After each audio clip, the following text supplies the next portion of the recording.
થરા શહેરના 4 રસ્તા વિસ્તારમાં ડીવાયએસપી અને ટ્રાફિક પોલીસની ટીમ દ્વારા ટુડે ટ્રાફિક ડ્રાઈવ યોજવામાં આવી હતી। ડ્રાઈવ દરમિયાન બિનકાયદેસર રીતે બ્લેક ફિલ્મ લગાવેલા અને નંબર પ્લેટ વિનાના વાહનો સામે કાર્યવાહી કરવામાં આવી હતી।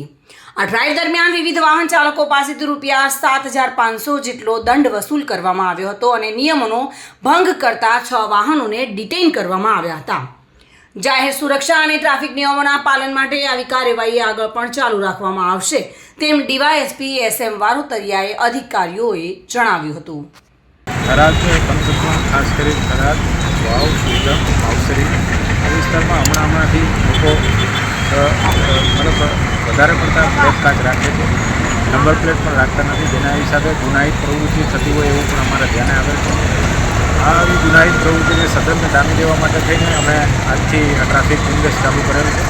જોકે અવારનવાર અમે કરતા હોઈએ છીએ, પણ આ લાંબા ગાળાનો અમારો પ્લાન છે કે જ્યાં સુધી સંપૂર્ણપણે બ્લેક કાચ અને નંબર પ્લેટ વિનાની ગાડીઓ બંધ નહીં થાય ત્યાં સુધી આ સતત પ્રક્રિયા ચાલુ રહેશે। અને અમે હવે એમની પાસે સખત કાર્યવાહી એટલે કે ડિટેન પણ કરીએ છીએ અને દંડ પણ વસૂલ કરવાની કાર્યવાહી છે।